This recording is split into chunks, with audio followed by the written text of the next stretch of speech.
मेरा मंतव्य पूर्ण हुआ पुत्र। अब कोई तुम्हारा वध नहीं कर पाएगा। महादेव के आशीर्वाद और मेरे तप के प्रभाव से तुम्हारा संपूर्ण शरीर वज्र का हो गया है, जिसे क्षति पहुंचाना असंभव है।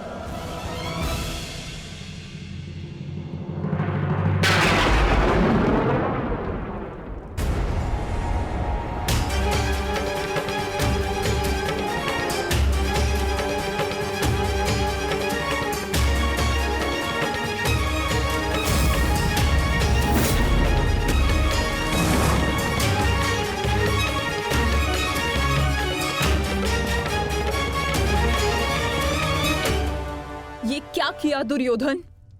मैंने तुम्हें निर्वस्त्र होकर मेरे समक्ष प्रस्तुत होने का आदेश दिया था, तो तुम क्यों ये अंतर्वस्त्र पहन कर आए? माताश्री, बहना, क्या हुआ? क्या हुआ? क्या हुआ बहना? महादेव के वरदान का उपयोग करने के लिए मैंने दुर्योधन को निर्वस्त्र मेरे समक्ष प्रस्तुत होने का आदेश दिया था, ताकि इसका सारा शरीर वज्र का बन जाए। परंतु ये क्यों किया दुर्योधन? ऐसा क्यों किया?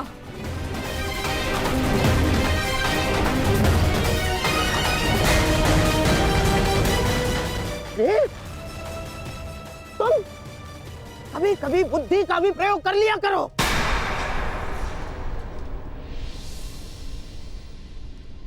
क्या कह रहे हैं मामाश्री? आप ही ने तो मुझसे कहा था कि माता के समक्ष पूर्णतः निर्वस्त्र होकर नहीं जाना चाहिए। आप ही ने कहा था। मैंने कहा? मूर्ख हो गए हो तुम। मैं कब मिला तुमसे? और ये सब कुछ मैंने नहीं कहा है तुमसे। नहीं, यदि आप मुझसे नहीं मिले तो वो कौन था?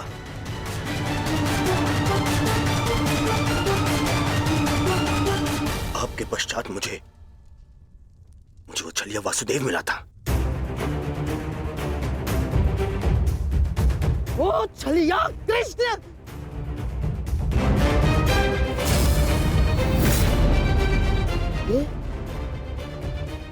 ये सब उस छलिए का किया धरा है दुर्योधन।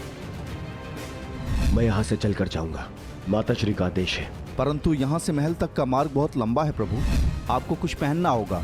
परंतु आप इस भांति अर्धनग्न अवस्था में। मेरी माता का आदेश है। माता पिता के आदेश का अक्षरशः पालन करना कोई आपसे सीखे युवराज। माता के समक्ष यूं अवघड़ बनकर जाओगे? लो, इसे अंगवस्त्र बनाकर धारण करो। जब आपकी माता ने अपने समक्ष आपको नग्न अवस्था में आने का आदेश दिया है, तो फिर आप ये पहनकर क्यों जा रहे हैं? उस अवस्था में जाइए जिस अवस्था में आपको आपकी माता ने बुलाया है।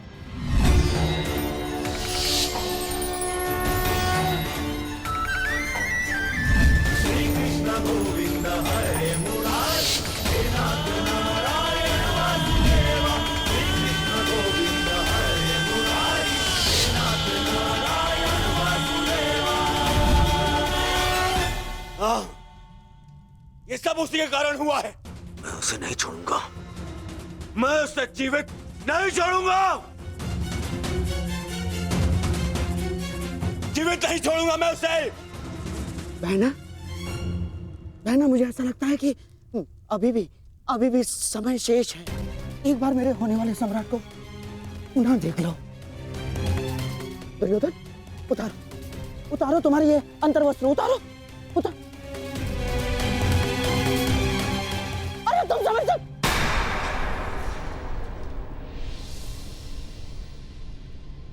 कुछ नहीं बचा अब, कुछ नहीं बचा। वर्षों से संचित किया तप मैंने समाप्त कर दिया है भ्राताश्री। इसके पश्चात कुछ नहीं हो सकता।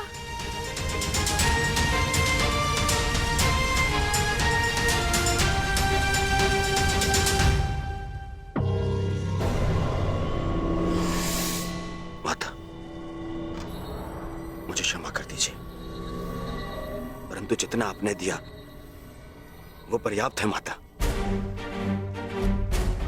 मेरे मित्र का प्रतिशोध लेने के लिए, उन पांडवों का अंत करने के लिए इतना भी पर्याप्त है माता। कमर से ऊपर सब कुछ वज्र का बन गया है माता, और नियम अनुसार भीम कमर से नीचे गदावार नहीं कर सकता।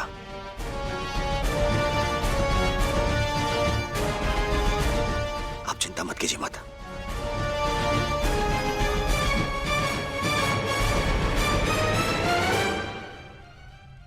मुझे मेरे युद्ध के लिए सज्ज होना है। मुझे आज्ञा दीजिए माता।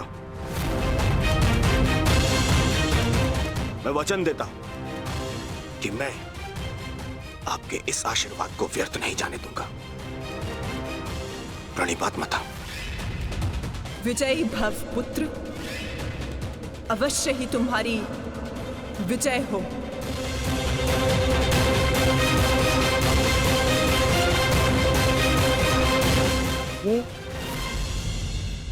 ये सारा खेल उस छलिए कृष्ण का रचा हुआ है बहना। इसीलिए इस समय उसके मस्तिष्क में कोई ना कोई चाल तो अवश्य चल रही होगी। आप कहना क्या चाहते हैं भ्राताश्री? जिसने जरासंध जैसे महायोद्धा के 2 टुकड़े करवा दिए,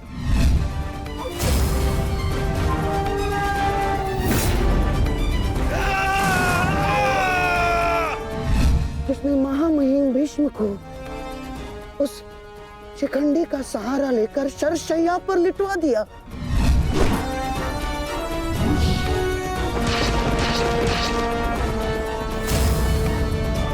जिसने महाधनुर्धर अंगराज कर्ण का वध करवा दिया बहना। मुक्त करो अंगराज को पार्थ, अंजलि का अस्त्र का प्रयोग करो। वही उद्धव, वही माधव, वही योगेश्वर, वही नटवर, वही छलिया। उसके मस्तिष्क में इस समय कोई ना कोई योजना अवश्य चल रही होगी। नहीं, इस बार मैं कृष्ण को कोई छल नहीं करने दूंगी। समय आ गया है। आज के महायुद्ध के लिए सज्ज हो जाओ।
ये गांडीव इतना भारी लग रहा है माधव कि उठा ही नहीं उठ रहा। हाँ माधव, ज्येष्ठ की मृत्यु के पश्चात शस्त्र भारी हो गए हैं। शस्त्र भारी नहीं हुआ है विकोदर, तुम्हारा मन भारी हो रहा है।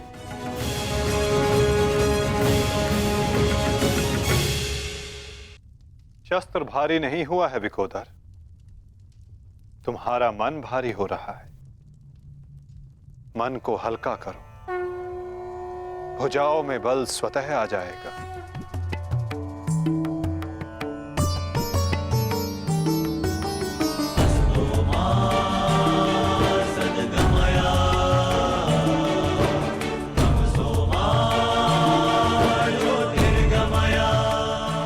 तुम सब अपने ज्येष्ठ कर्ण के लिए उनके मन की इच्छा, उनके लक्ष्य को पूर्ण करके अपने मन को हल्का कर सकते हो। कर्ण के पश्चात अब तुम सबको उसके परिवर्तन के लिए ये युद्ध करना होगा।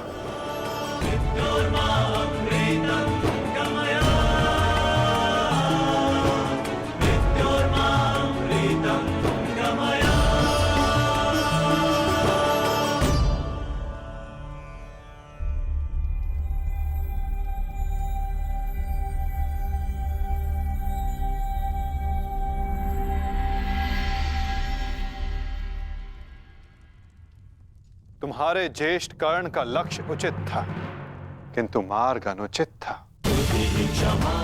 इसलिए वो पूर्ण ना हो सका। और तुम सबका मार्ग धर्मपथ है, सत्य है, परंतु तुम सबका लक्ष्य अनुचित था, प्रतिशोध। अब उचित मार्ग पे चलकर उचित लक्ष्य के लिए युद्ध करो, परिवर्तन के लिए युद्ध करो, और यही तुम्हारे ज्येष्ठ कर्ण के लिए सत्य में उचित श्रद्धांजलि होगी।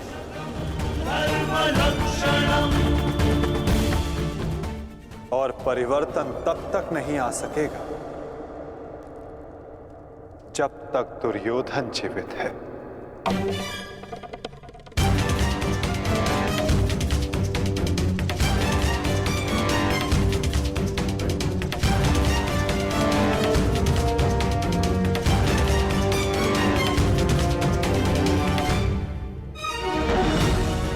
कर्ण के पश्चात अब भी युद्ध भूमि में कुछ अपने हैं जो तुम सब के विरुद्ध खड़े होंगे। कर्ण का शरीर भले ही नष्ट हो गया हो, परंतु कर्ण की आत्मा, कर्ण की सोच अभी भी जीवित है, और ये सोच बहुत कुछ जीवित कर देती है।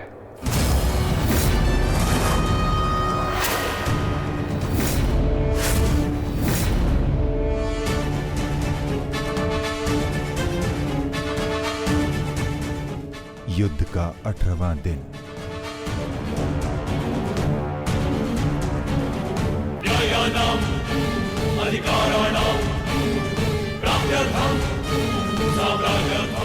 कर्ण उस दीपक की भांति है जो बुझने से पूर्व दूसरे दीपक को प्रकाश दे जाता है और फिर उस प्रकाश में लौट कर आता है।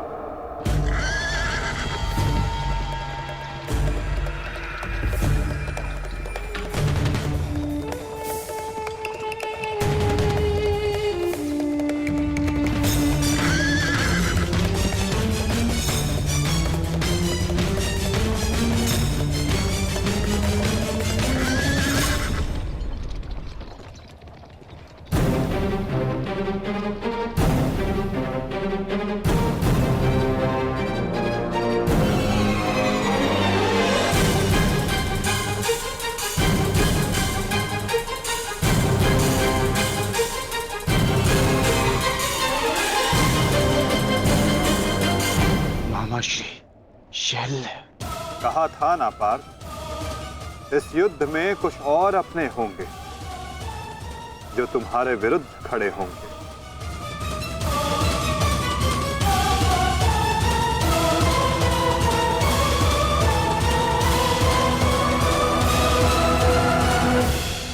मैं जानता हूं मैं अंगराज नहीं बन सकता, परंतु मद्राज की साहस का दर्शन अवश्य होगा।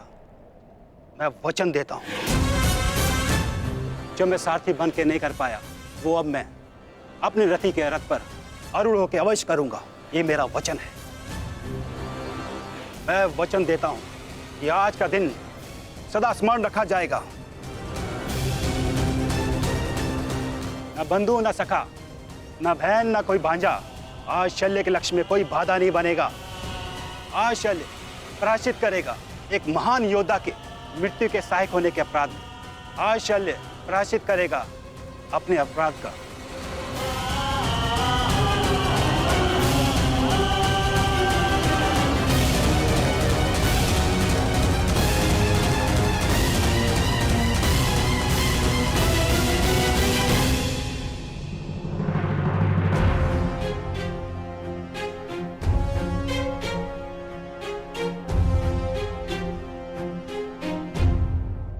यदि ऐसा है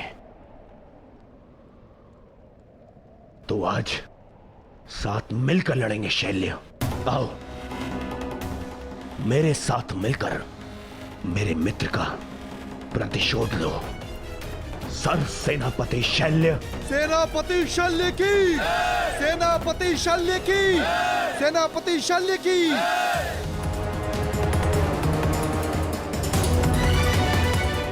आज तुम बाण होगे और मैं ढाल।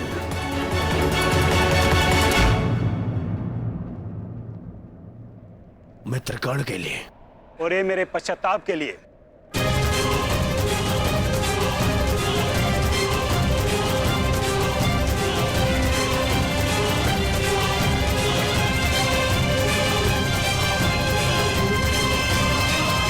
आक्रमण! आक्रमण!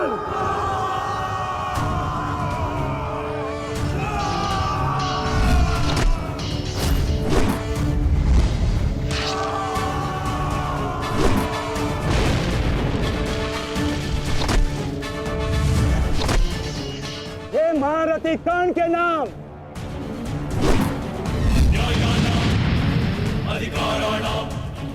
ये मित्रकर्ण के लिए।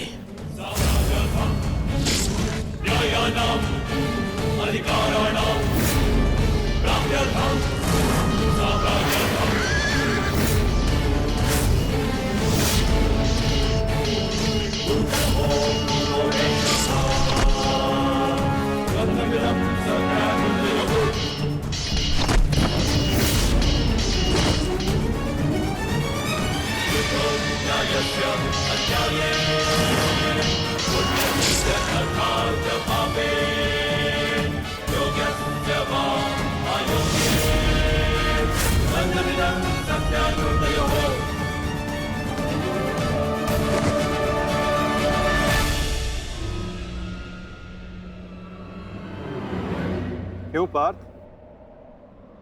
क्या कर पाओगे मदराज शैल्य के बल का सामना? रथ को मदरराज और दुर्योधन की ओर ले चलिए माधव।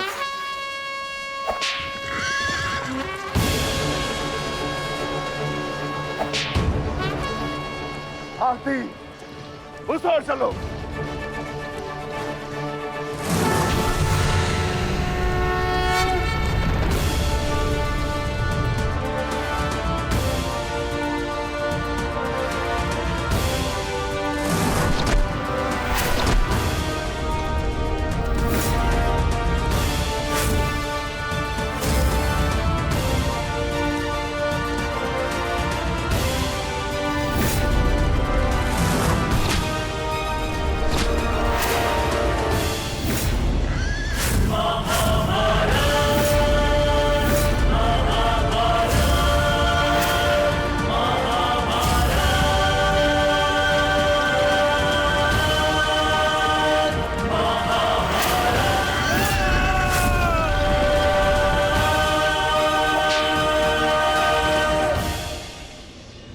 शत्रु पे प्रहार करने से पूर्व उसका बल और कौशल दोनों आंख लेना चाहिए, मूर्ख।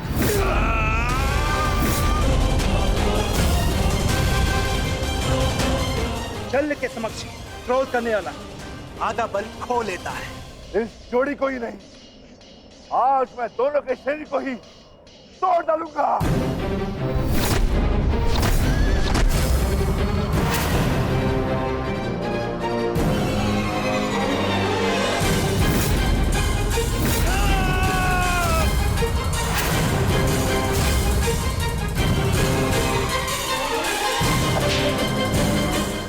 निर्बल को हराकर कोई महायोद्धा नहीं हो जाता है मामा श्री शल्य। यदि साहस है तो मुझसे द्वंद्व कीजिए। भांजा कुछ मांगे तो मामा को दे देना चाहिए, ये उसका कर्तव्य है। और लाड भी जैसे तुम्हारी इच्छा अर्जुन।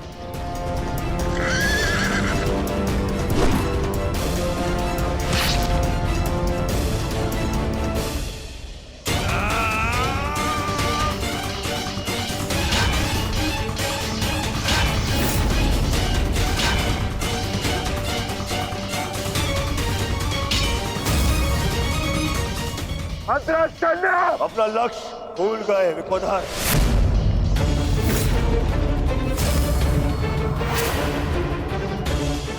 मेरे 99 भाइयों के पश्चात मैं ही तो हूं तुम्हारा लक्ष्य। यार की जब मृत्यु आती है ना तो वो गांव की ओर भागता है। तुम्हें तुम्हारा अंत क्या खींच रहा है दुर्योधन? सावधान दुर्योधन!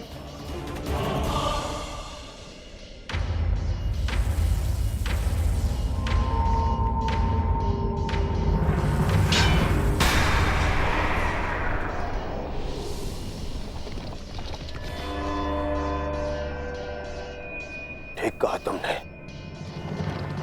कर लो,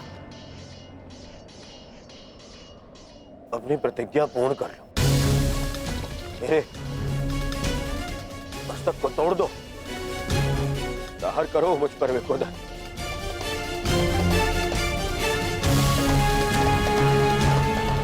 अभी वध कर दो मेरा।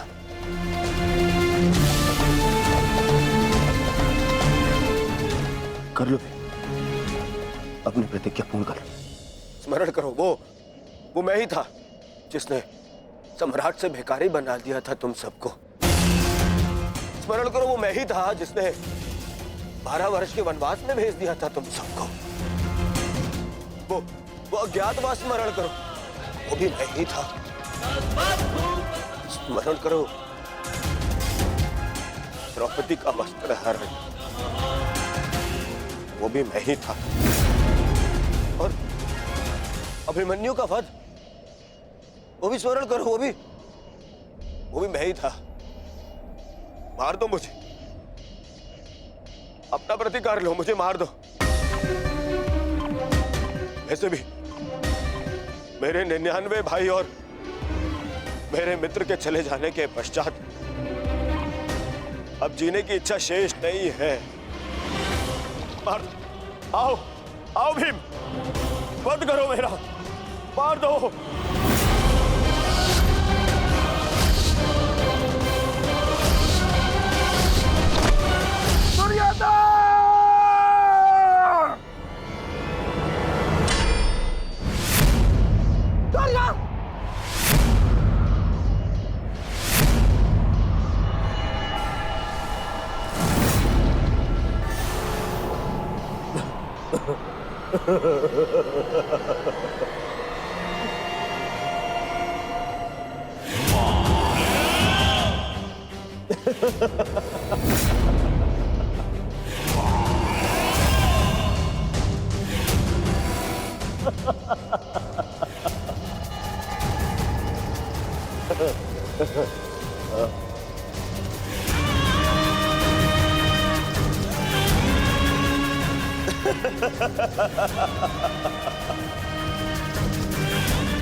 तुमने सुना नहीं भी,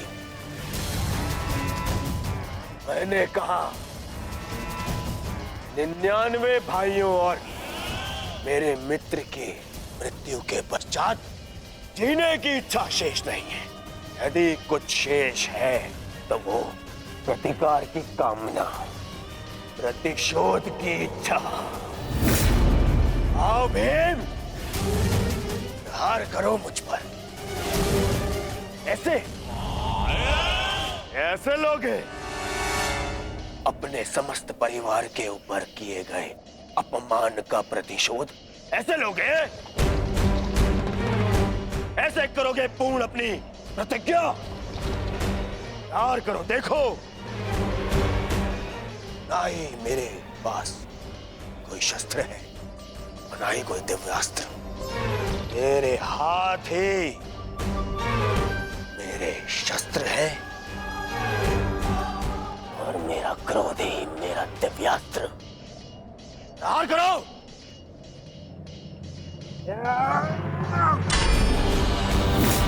ऐसे नहीं भीम,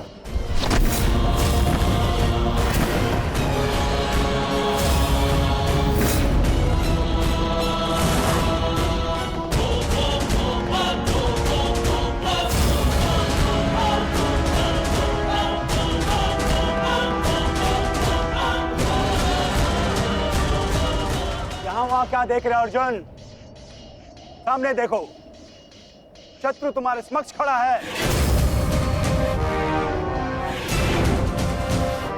इतना सरल नहीं होगा तुम्हारे लिए ये द्वंद अर्जुन, क्योंकि ना मेरे गुरु का मुझे श्राप मिला है और ना ही इंद्र ने मुझसे कोई कवच छीना है और ना ही मेरे रथ का चक्र धरती में धंसा है। मैं कर्ण नहीं हूं जिसे अनीति में फंसा के मार डालोगे। मैं मद्राज चल हूं। अब दिखाओ अपना पराक्रम। कितने बड़े योद्धा हो तुम, कितने बड़े शूरवीर हो, कितने बड़े धनुधारी हो, दिखाओ।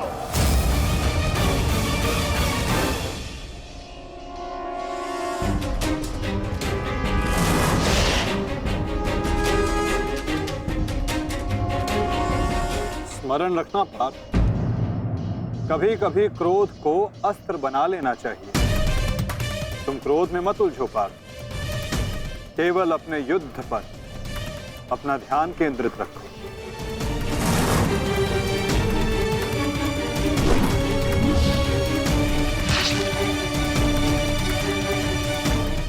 क्रोध हर समस्या का समाधान नहीं होता पार्थ।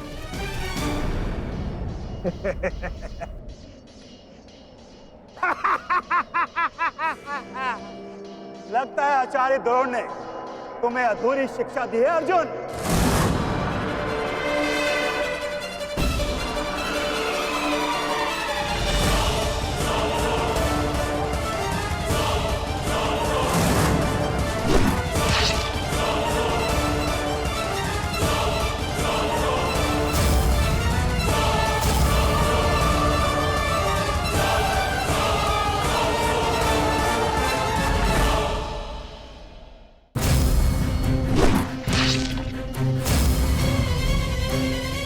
संयम पार्थ, संयम। अधीनता और क्रोध मद्रराज का तोड़ नहीं है पार्थ।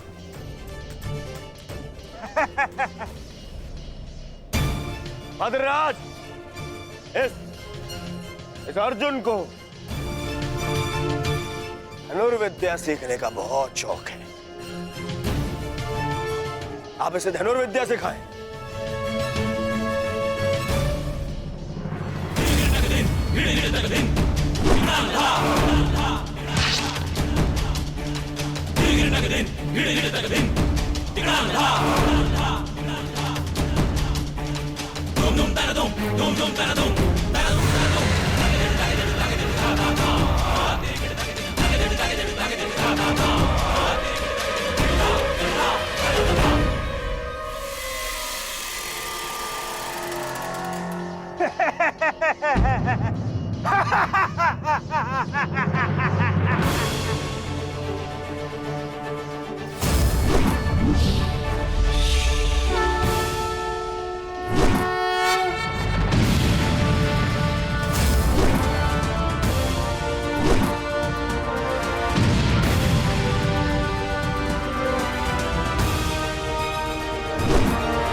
मामा श्री, क्या सारा लाज अर्जुन पर उड़ेल दोगे? नहीं भांजे भीम, तुम्हारे लिए भी बहुत शेष है। बहुत दिन हुए मल युद्ध किए। आओ।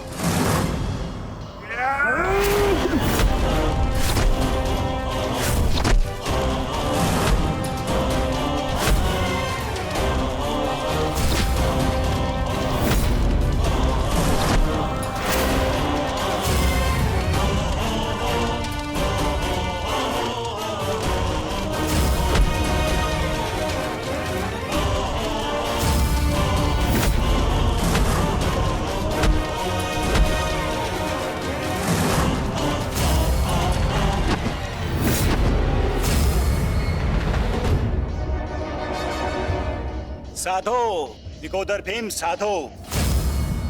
अद्भुत बल है तुम्हारे भीतर, किंतु तुम्हें लगता नहीं कि तुमने देर कर दी। यदि ये बल उस भरी सभा में दिखाया होता तो भरी सभा में द्रौपदी का पान होने से तुमने बचा लिया होता भीम। अरे जब फसल ही जल गई तो वर्षा का क्या लाभ? अरे संसार के इतिहास में तुम्हारा नाम एक कायर के रूप में लिखा जा चुका है भीम, जो अपनी पत्नी का वस्त्र हरण होते हुए देखता रहा। वस्त्र हरण।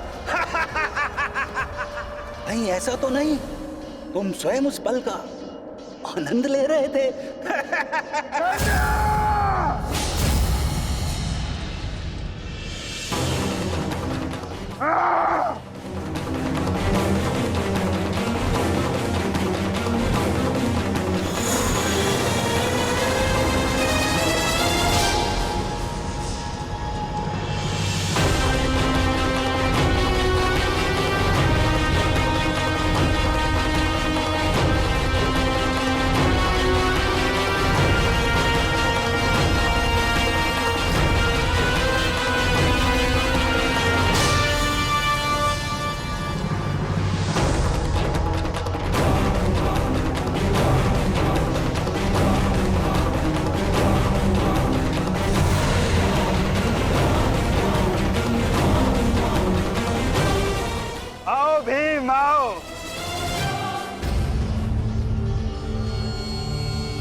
भीम आओ।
सारथी चलो।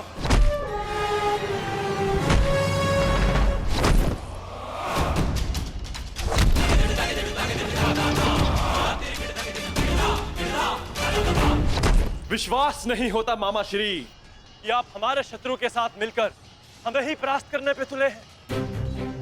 आपसे सहायता मांगना हमारी सबसे बड़ी भूल थी, किंतु आपको परास्त कर हम अपनी भूल का पश्चाताप करेंगे। आइए मामा श्री, हमसे द्वंद्व कीजिए। इसे कल मेरे महारथी ने छोड़ दिया था, मैं उन्हें मारना नहीं चाहता। जाओ, लौट जाओ। कर्ण ने तुम्हें क्षमा किया था, इसलिए मैं भी तुम्हें एक और अवसर देता हूँ। जाओ, लौट जाओ। अपनी ही बहन के अंश को नहीं मारना चाहता, इसलिए लौट जाओ। कहीं ऐसा तो नहीं कि आपको हमसे है लग रहा हो मामा श्री? है। शल्य को है।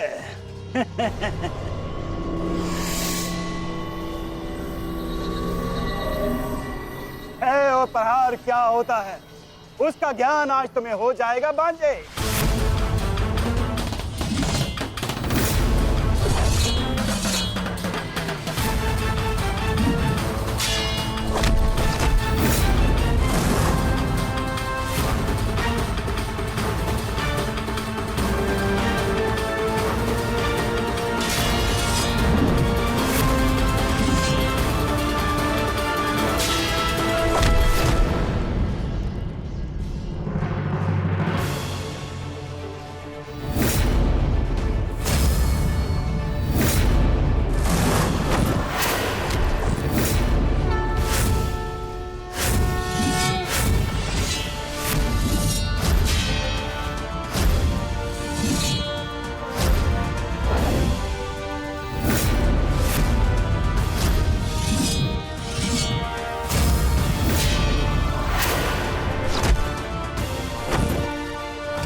समाधि में बैठे मेरे गुरु पर प्रहार करने वाले हत्यारे,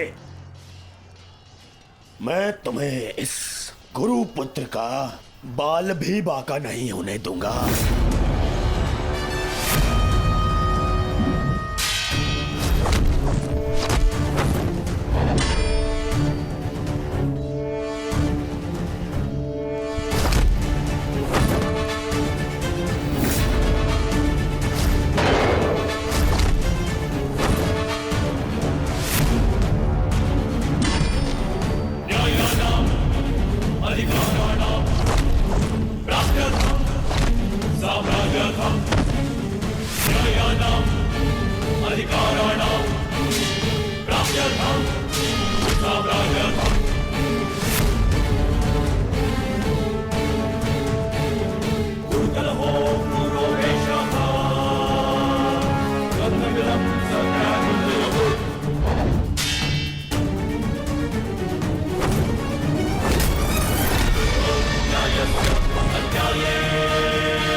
भांजे हो, एक अवसर और देता हूं, उठाओ अपना शस्त्र और प्रहार करो।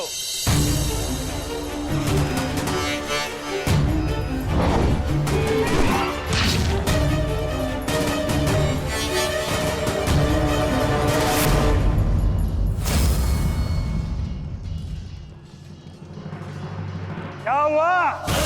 कोई पांडव सेना में ऐसा भी नहीं है जो मेरा सामना कर सके? या तो मुझसे युद्ध करो, अन्यथा अपनी पराजय स्वीकार करो।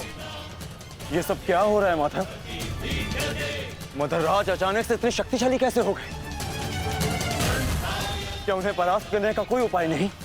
किसी भी शक्ति का तोड़ ढूंढने से पूर्व उस शक्ति को समझना अनिवार्य है पार्थ। है कोई मेरे समक्ष जो मुझसे युद्ध कर सके? मद्रराज की शक्ति उनके शत्रु के क्रोध में है पार्थ। उन्हें केवल वही परास्त कर सकता है जो अपने क्रोध को अपना अस्त्र बना सके, या वो जिसे अपने क्रोध पर पूर्ण नियंत्रण हो, जैसे कि अंगराज कर्ण ने किया था पार्थ। अपने क्रोध को अपना अस्त्र बनाकर उन्होंने शैल्य को पराजित किया था।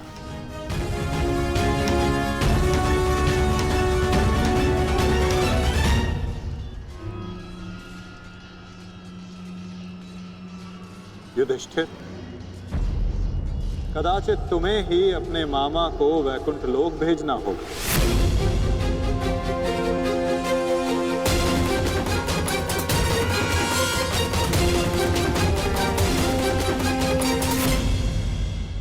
कदाचित तुम्हें ही अपने मामा को वैकुंठ लोक भेजना होगा।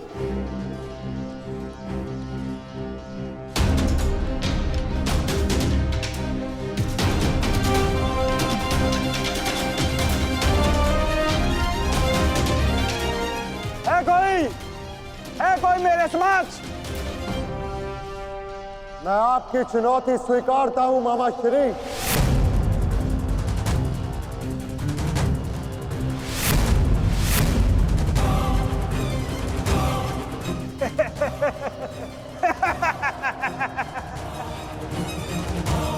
जब अर्जुन का गांडीव, भीम की गदा मेरा कुछ बिगाड़ नहीं सकी, मेरे भांजों को भी मेरे समक्ष घुटने टेकने पड़े, तो तुम किस अस्त्र की सहायता से मुझे परास्त करोगे युधिष्ठिर?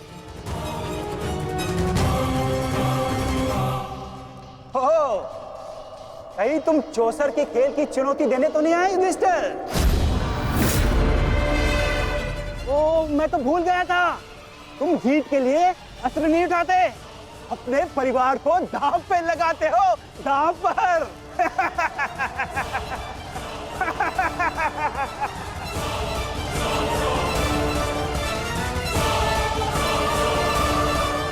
परंतु दांव पर किसे लगाओगे? पांचाली को तो तुमने बुलाया नहीं है?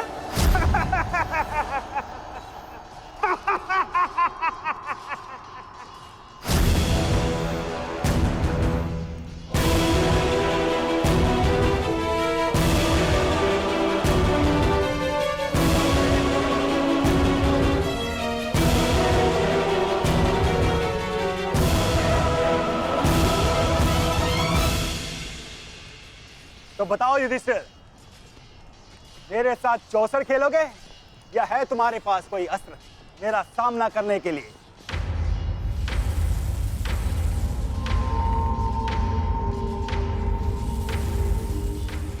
अस्त्र है मेरे पास। कैसा अस्त्र? शांति और सत्य।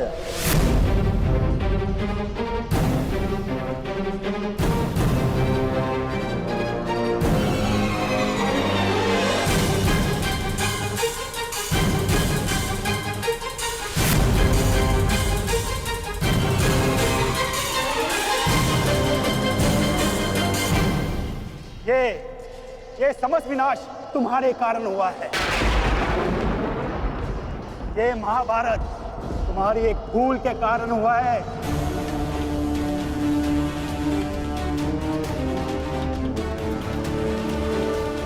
आपने उचित कहा मामा श्री। ये समस्त महाभारत मेरे उस भूल के कारण हो रही है।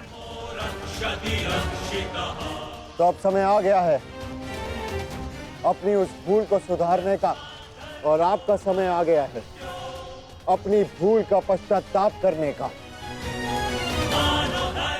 इस प्रकार के पुरुष हो तुम, द्रौपदी का पान स्मरण करके लज्जा और क्रोध नहीं आता तुम्हें?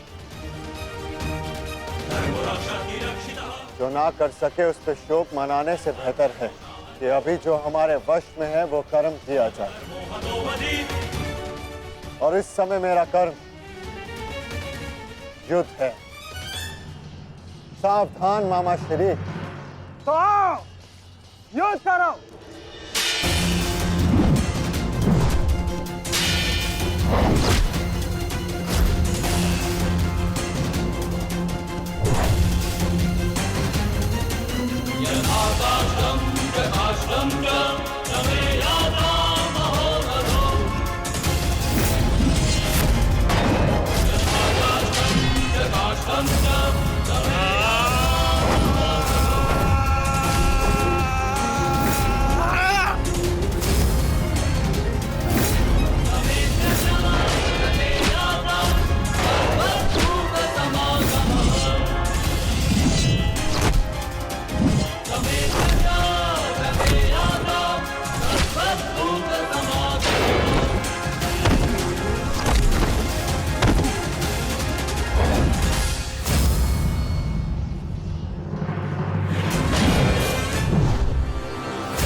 क्रोध का यही अंत होता है।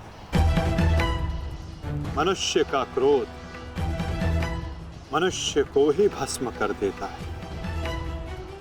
स्मरण है पाप, ये वही मामा थे जिन्हें विवश होकर कौरवों का साथ देना पड़ा।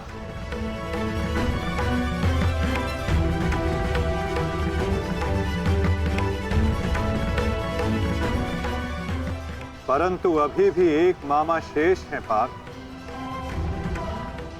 जिन्होंने संपूर्ण भारतवर्ष को इस महाभारत की चौसर पर आने को विवश कर दिया। क्या उन्हें अपने पापों का दंड नहीं मिलेगा?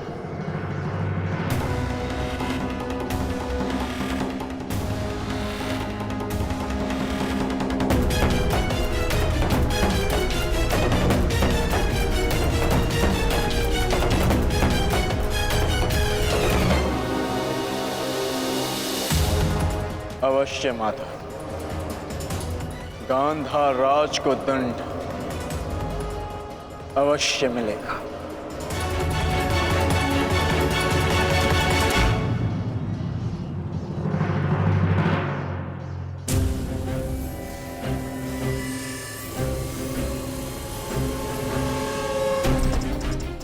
हमारे ही पक्ष में रहकर सदैव हमारे अहित में ही सोचा था इस मद्रराज ने।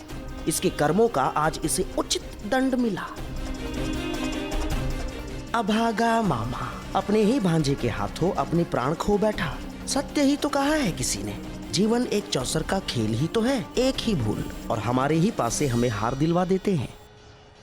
ठीक कहा गांधार राज, आपने अपने और अपने संबंधियों के जीवन को एक चौसर का खेल ही तो बनाकर रख दिया है। आपकी कुटिल नीति के कारण आज एक भाई दूसरे भाई के लहू का प्यासा हो गया है। आज संपूर्ण भारतवर्ष इस महाभारत के रण क्षेत्र में आ सिमटा है। इसका दंड तो आपको अवश्य मिलेगा गांधार राज। समय आ गया है कि आप विश्वासों के पास आप ही के जीवन का दांव उलट दें।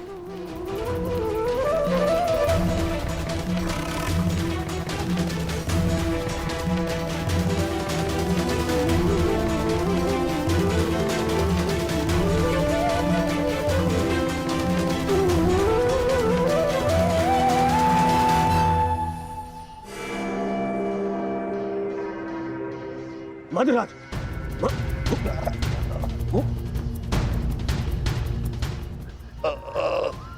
मद्रराज, जाओ सहायता लेकर आओ, जाओ। मुझे क्षमा कीजिए युवराज, इससे अधिक आपकी सेवा नहीं कर सकता। मेरा अंतिम समय आ गया है। नहीं मद्रराज, नहीं। आपका साहस और आपकी शक्तियां बहुत प्रशंसनीय है। मेरी सहायता करके आपने अपना वचन पूर्ण किया। मैं दुर्योधन ये घोषणा करता हूं कि आपने अपना कर्तव्य पूरा किया मद्रराज, पूर्ण किया मद्रराज। और आपको कुछ नहीं होगा। अरे सेवकों, सहायता लाओ। मुझे मृत्यु का भय नहीं है युवराज, बल्कि संतोष है। परलोक जाकर उस महारथी महावीर को अपना मुख दिखा सकूं, जिसका सारथी बनकर भी मैं अपने कर्तव्य का पालन नहीं कर सका। उसके सम्मुख जाकर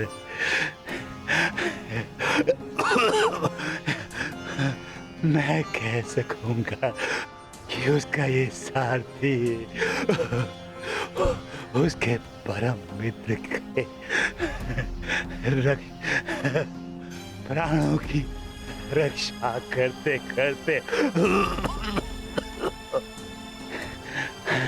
अपने अपने प्राणों का बलिदान दे बैठा।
देखना संजय, देखना, आज सब कुछ हमारे पक्ष में होगा। पुत्र के समक्ष आज कोई भी नहीं टिक पाएगा, कोई भी नहीं। आप बिल्कुल उचित कह रहे हैं महाराज। युवराज दुर्योधन के पराक्रम का सामना आज कोई नहीं कर पा रहा है। उनका प्रत्येक प्रहार शत्रु पक्ष को वज्र की भांति तोड़ रहा है महाराज।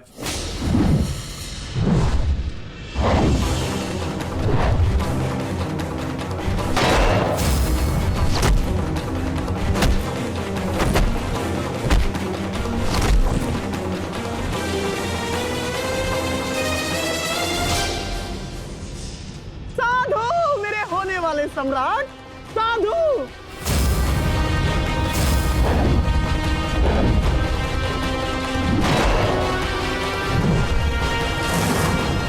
आज इन पांडवों में से एक भी नहीं बचना चाहिए दुर्योधन, एक भी नहीं।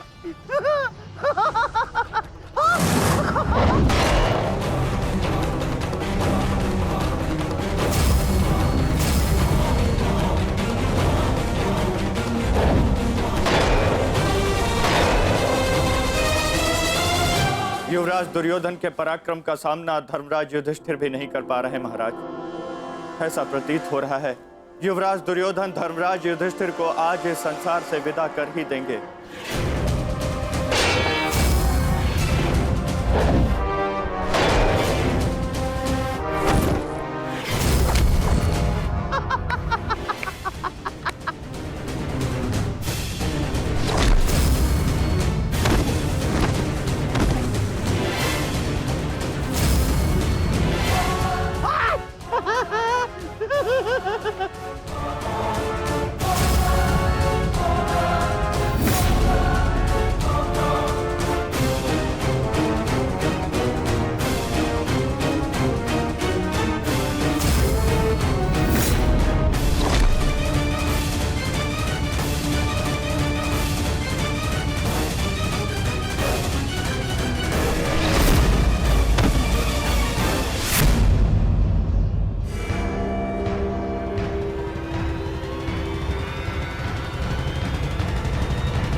बहुत अच्छे।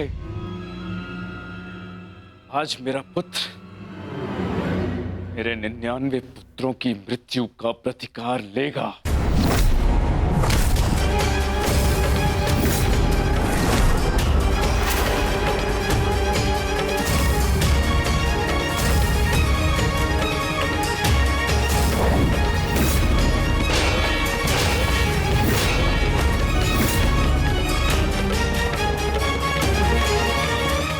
सब क्या हो रहा है माधव?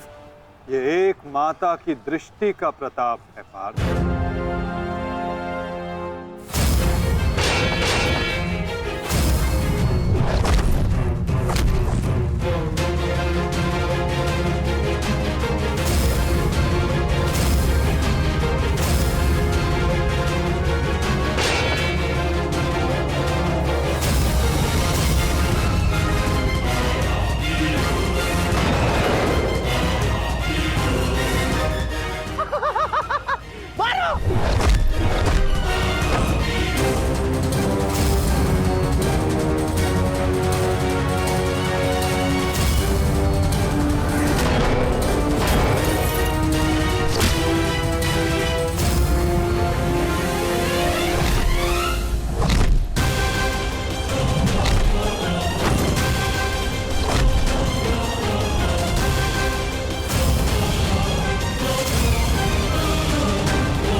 आज ये पांचों मुझे समाप्त चाहिए दुर्योधन, समाप्त।